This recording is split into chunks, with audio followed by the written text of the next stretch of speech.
Mana nih yang kemarin keluar dukung BOP?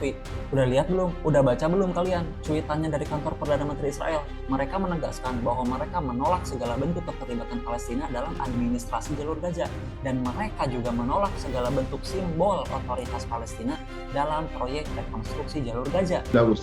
وأن آخر شيء ينبغي أن يفكر به العالم هو إرسال قوات تقوم مقام الاحتلال تشتبك مع الفلسطينيين بالنيابة عن الاحتلال أو تحاول النيل من إرادتهم بدل جيش الاحتلال.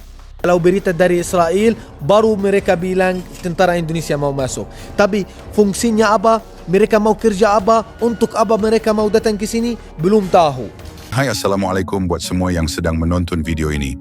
Kami di Tukang React mendoakan Anda semua dalam keadaan sihat walafiat, dijauhi dari segala bala musibah, dan sentiasa dalam lindungan Allah Subhanahu wa Ta'ala. Tular di sosmed berita yang mana Indonesia akan mengirimkan sehingga 8.000 tenteranya ke Israel. Ini adalah satu bentuk tindak balas pemerintah selepas menyertai pasukan Board of Peace yang didirikan Donald Trump. Perkara ini disahkan sendiri General Maruli Simanjuntak yang kini sedang mempersiapkan Tentera Nasional Indonesia yang akan dikirimkan sebagai unit kesihatan, konstruksi dan perlindungan orang awam di Israel. Usaha ini nampak murni dan baik, tapi di sisi lain, ianya seakan propaganda Trump dan sekutunya Israel dalam mempercepatkan lagi penaklukan seluruh Palestin. Baik, di video kali ini kita akan melihat respon warga Indonesia dalam menanggapi hal ini. Sebelum itu, korang boleh support Tukang React dengan cara tekan butang subscribe, tekan loceng, dan jangan lupa komen yang baik-baik. Tanpa buang masa, mari kita sama-sama saksikan. Let's go!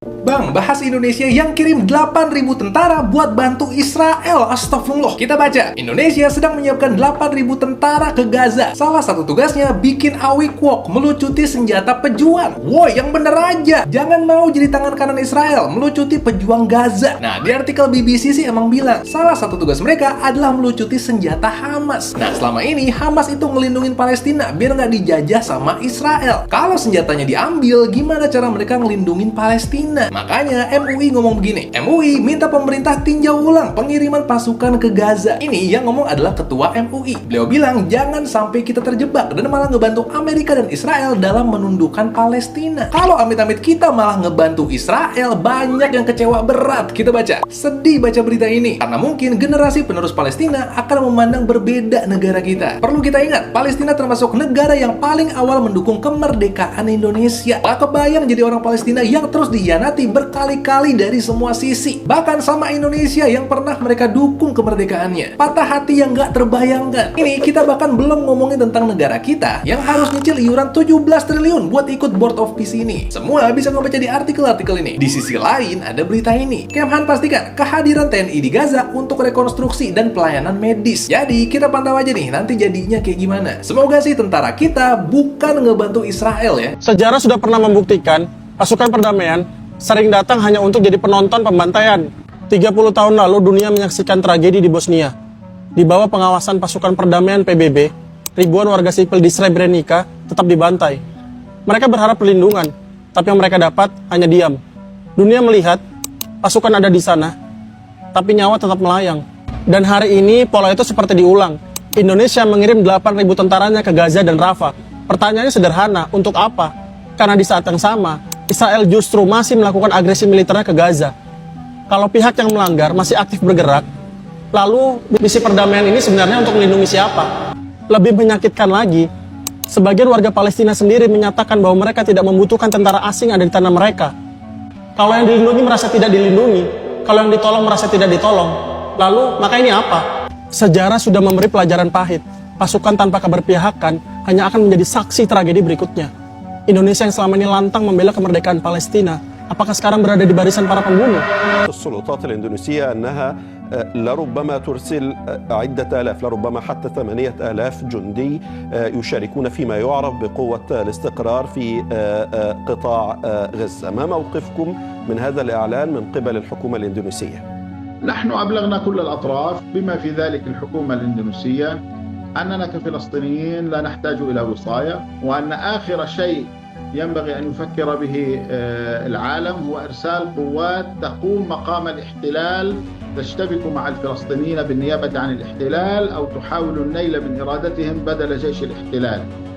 هذا الأمر لن يقبله أي فلسطيني. أما وقد تقرر في مجلس الأمن تكون هناك قوات دولية، فلتكن هذه القوات الدولية على الحدود تمنع العدو من العودة للعدوان على شعبنا، وتمنع العدو من خرق وقف إطلاق النار. إذا جاءت القوات على هذه القاعدة فهذا أمر جيد.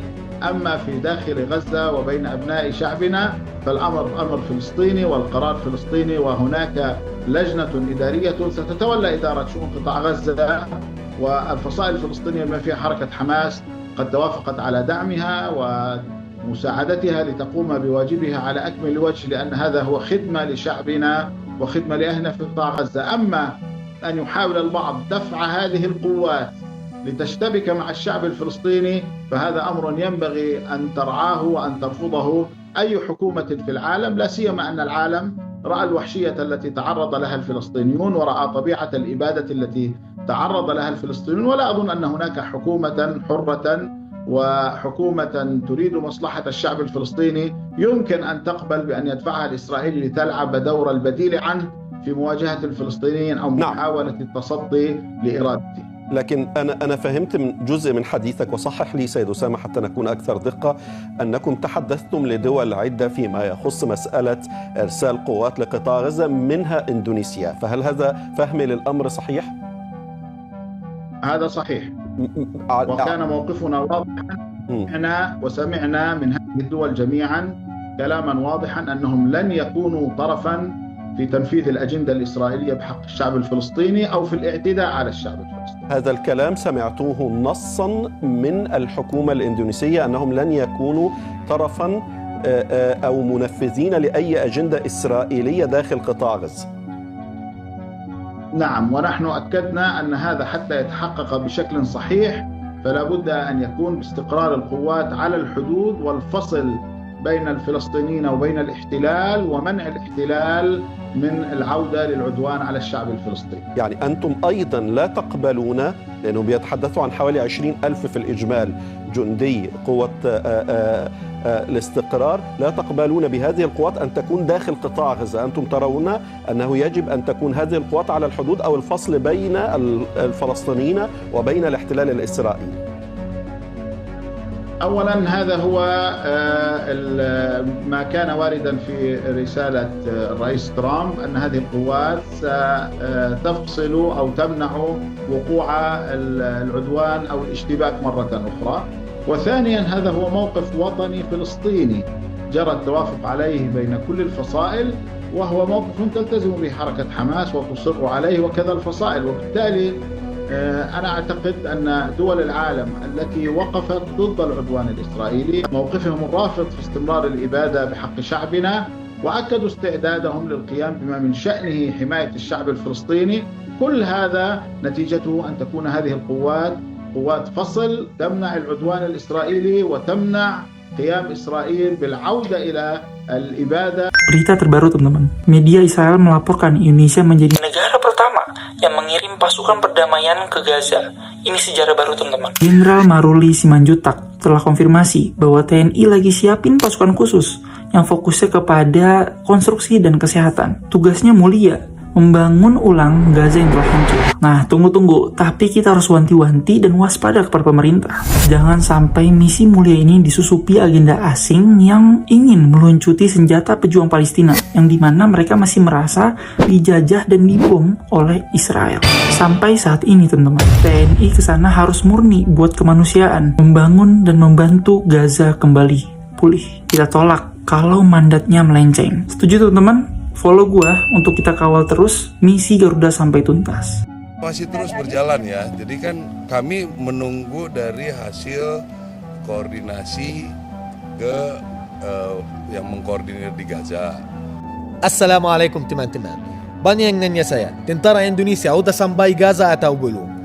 Tentara Indonesia belum sampai Gaza. Tapi dari persiapan dari video-video yang kami lihat dan muncul di sosial media kami, kayaknya itu benar. Padahal berita tentara Indonesia mau masuk Gaza itu hanya keluar dari Israel. Belum ada kepastian dari Kementerian Indonesia, belum ada kepastian dari warga-warga Indonesia. Mereka kayak hanya dia. Kalau berita dari Israel, baru mereka bilang tentara Indonesia mau masuk. Tapi fungsinya apa? Mereka mau kerja apa? Untuk apa mereka mau datang ke sini? Belum tahu. Apakah mereka di sini untuk kami, untuk bantu kami, atau ada fungsi lain untuk mereka? Dan kayak Gaza di sini jadi berubah. Dia untuk apa, untuk siapa? Kami belum tahu sampai saat ini apapun. Israel saat ini tentu senang karena bisa menarik sebagian kekuatan militernya dari Gaza. Sebab dalam beberapa minggu ke depan akan hadir sekitar 8.000 prajurit TNI yang dikomandani oleh Presiden Trump dan Perdana Menteri Netanyahu.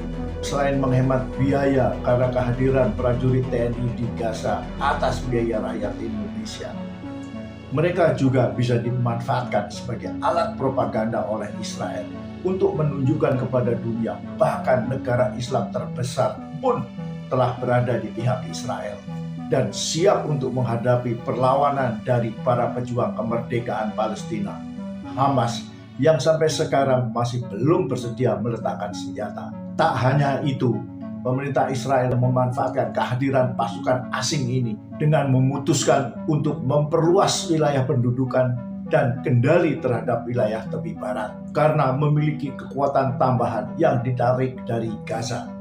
Sasarannya juga basis-basis pendukung Palestina di daerah Lebanon Selatan dan Syria. Maka jangan kaget bila nanti tiba-tiba di Gaza muncul sebuah monumen Prabowo sebagai sahabat Israel. Oke, kita jumpa lagi dalam episode berikutnya. Breaking news teman-teman, media Israel melaporkan adanya persiapan di lapangan untuk menerima ribuan tentara Indonesia di jalur Gaza. Jika benar, pasukan ini disebut akan menjadi kekuatan asing pertama yang masuk ke wilayah tersebut sebagai bagian dari rencana pembentukan kekuatan stabilitas internasional.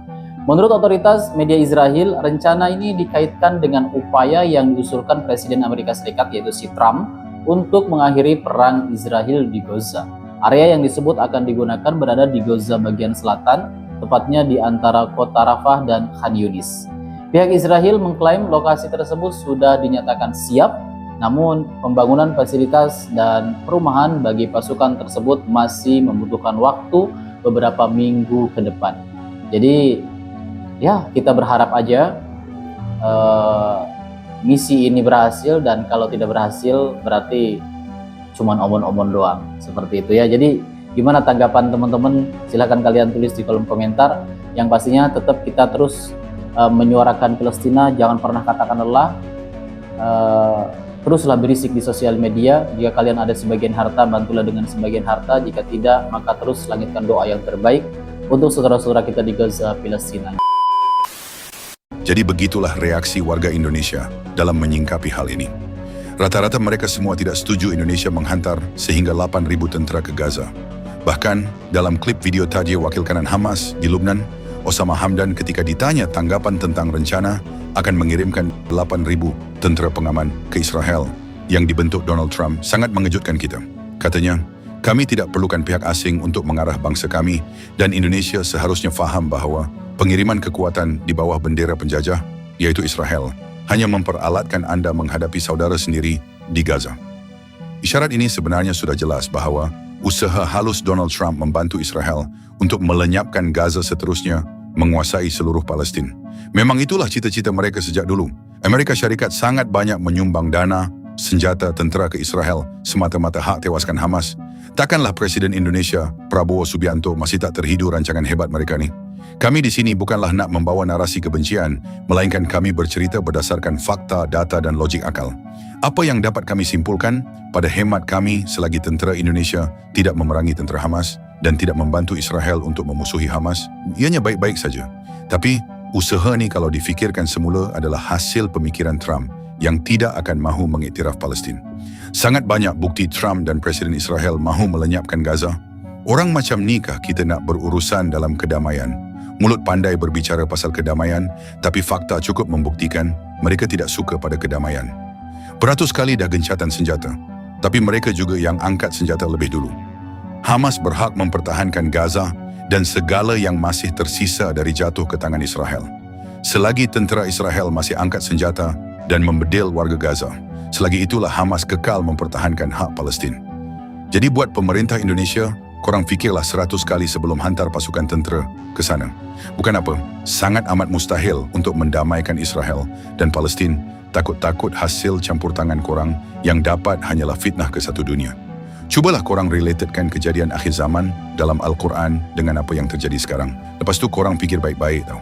Jadi mungkin itu saja untuk video kali ini. Semoga dapat memberikan sedikit sebanyak manfaat kepada kita semua. Apa yang baik kita ambil dan mana yang buruk kita tinggalkan. Jangan lupa support Tukang React dengan cara tekan butang subscribe, tekan loceng agar tidak ketinggalan video seterusnya, dan jangan lupa tinggalkan komen. Terima kasih sudah menonton. Kita jumpa lagi di next video. Assalamualaikum. Bye-bye.